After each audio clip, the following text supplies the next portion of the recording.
dropped it off the back seat of a car onto the pavement.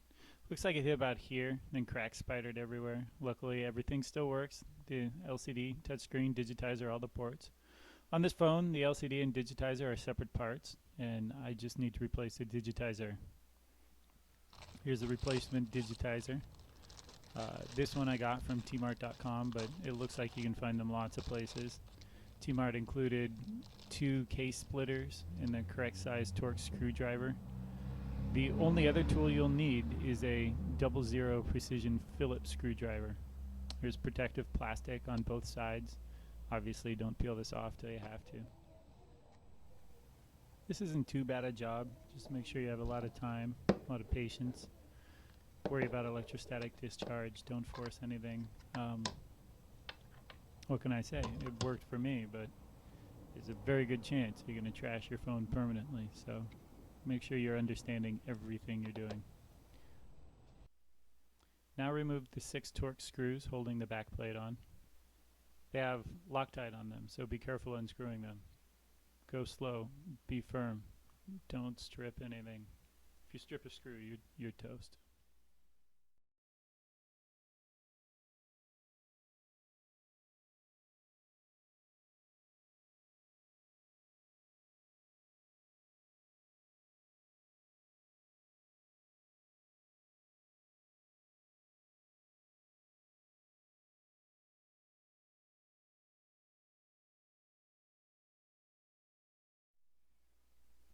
One of the screws is covered by a sticker that voids your warranty. I figured my warranty's already trashed, so I just scraped it off with an X-Acto knife. It's a pain to get all the paper out of the screw head, but easy enough. Out comes that last screw. There are the 6 tiny torque screws. Now use the case crackers to pry the back plate away from the frame. The frame is stout, but the back plate is really, really thin in places. You'll break it if you pull too hard. So go slow, be gentle, make sure to disengage the individual clips.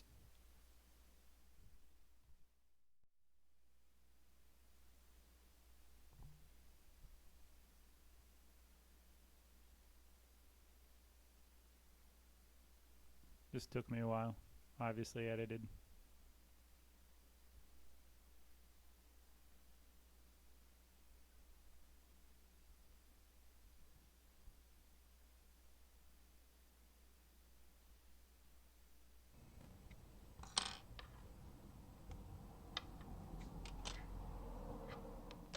Okay, the back plate is off.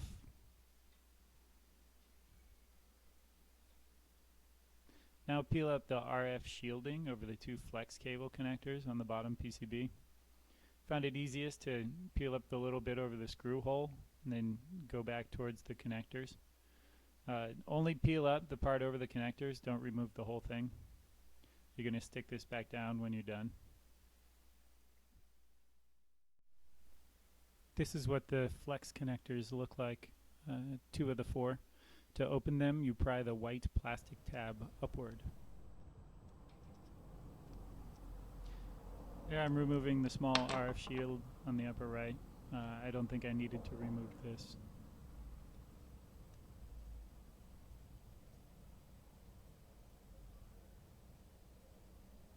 You can probably leave it on. I don't remember disconnecting the ribbon in that under that connector. If I recall correctly, that's for the proximity sensor. Now I need to remove the PCBs. Be careful with the proximity sensor and the power button, of course. Here I'm disconnecting the 00 Phillips screw that holds the upper PCB down.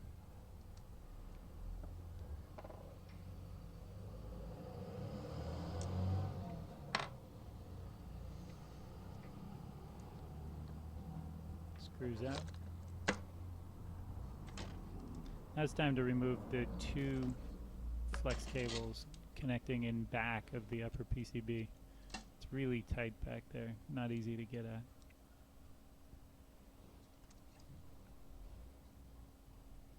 Only pull on the flex cable, not on the connector.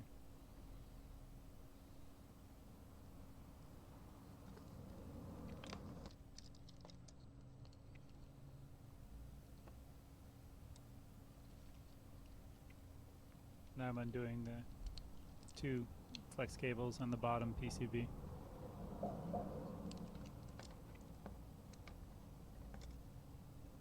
Also tight, not as bad.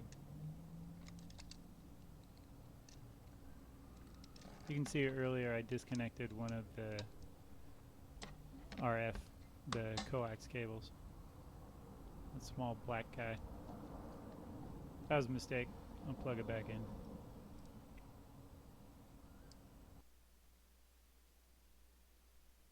So there we are, the 2 PCBs off the back. Alright, now it's time to separate the digitizer from the frame. This is dirty business. Wear eye protection because little glass shards are going to spray everywhere. You can see the black ones already starting to cover the desk. You can't see all the white ones down there. The digitizer is glued down with some sort of rubbery butyl type adhesive. It feels almost like a car windshield or something. It's tough to pry off. Be careful of the flex connector up there. Alright, looks like digitizer's off. Come on. So the digitizer's out, but you're not going to be able to fit the controller IC through the tiny connector between the LCD and the frame. So you might want to just cut it.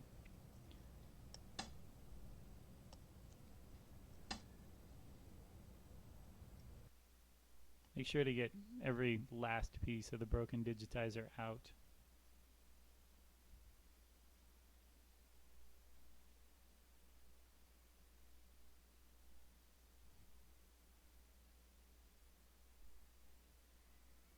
So I didn't immediately see how to remove the screen. Didn't really want to remove the screen anyway, since it's fine. So I used a rotary tool to shave the opening a little bigger. It doesn't take much to get the new controller to fit. Obviously I don't recommend doing this. It's bad enough that you're following these instructions anyway.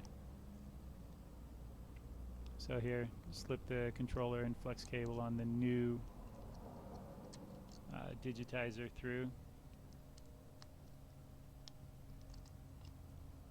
It's in. Don't remove the top sheet like I almost did. Remove the bottom sheet. There we go. And make sure your LCD is completely polished, no fingerprints, because you're just about to seal that thing in for good. Stick them together. Take the backing off the controller and flex cable so that they'll stick to the upper PCB. Now this is the hard part.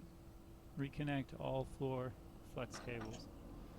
They're not too bad to start by hand. You just kind of wiggle at them to poke them in, and then once they're started, seat them by pushing on the ears on the cable. Snap the connector shut. Once they're snapped shut, now we stick the RF shield back over. When you stick the RF shield back over, make absolutely certain that it doesn't interfere with the screw hole. Life will be miserable if you manage to try to feed a screw into a hole that has RF shield in it. Okay, here, putting it back together, making sure that the RF coax cables won't get pinched between the back plate and the frame. For some reason, things loosen up a little bit, so they don't go back together quite as well as they were. Snap the back plate back on. Use a tiny screwdriver to help the latches see. This is almost as painful as getting it open, but you know, as long as your PCBs are seated, then that back plate should just sort of snap on with a little bit of encouragement.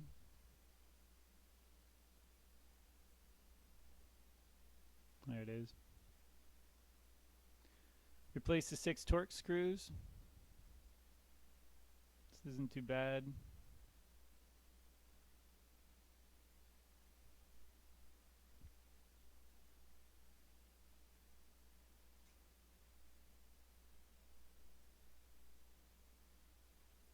from here on out, it's pretty obvious. Trying to think if there's anything else to worry about while in there. Yeah, one thing. That power button and proximity sensor are in a bad place. It's pretty easy to mess them up when taking out that top PCB. So be very careful, especially the power button. All right, here we go. Moment of truth. Turn it on. Screen works. It appears to be booting. Gotta admit, it kind of surprised me. Now, will the touchscreen work? Will the touchscreen work? Come on. Drag. Yes!